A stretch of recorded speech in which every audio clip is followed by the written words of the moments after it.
Korea is throwing away a big chance that was given to you by Lee Seung-man, Park Chung-hee, Chung Do-won. I think it's going down to where the Korean War used to be. Every day in the Democratic Party, there's a sexual scandal or something else that happened. And happening with Jogu. Drunk driving, scams, cheating, communism. They're all Democrats.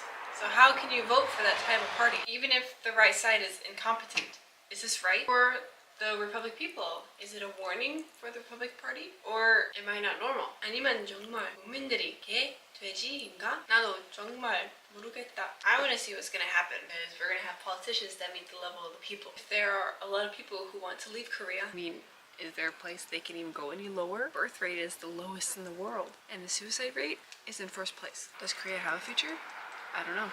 I really hope Korea does well. Just remember, there's a lot of people who cry for pandas. Maybe this is just how it's going. It's no course. Today, I'm going to keep it simple and talk about things we already know. President Yoon Suk-yeol has reportedly asked for a list of Chinese operatives. Do you think President Yoon has lost his mind and is making wild demands? Should a national leader even believe in something like election fraud? No, that's not it.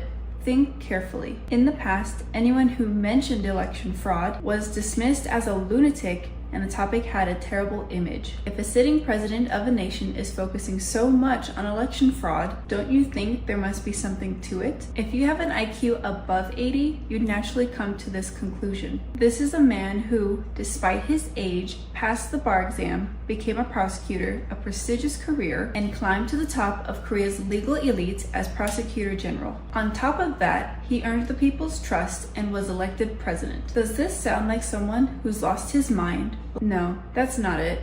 Think carefully. For the past few weeks, US senators and representatives, especially from the Republican Party, have been making statements, and Trump even sent a special envoy to meet President Yoon. Still don't get it? Why are these Republican lawmakers speaking out? These people are all Trump's mouthpieces. What's that?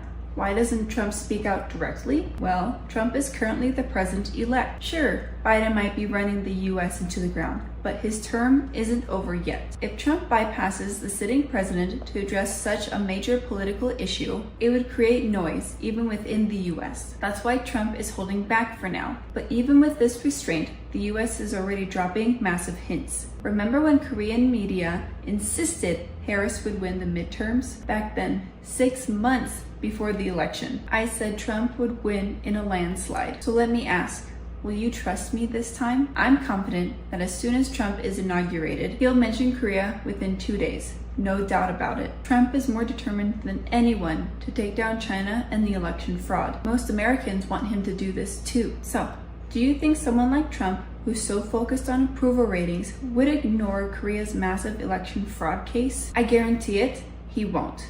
Let's watch and see what happens. To my fellow conservatives, now is not the time to bicker and fight among ourselves. Save the infighting for when we've saved President Yoon. Right now, we need to focus on one thing: election fraud.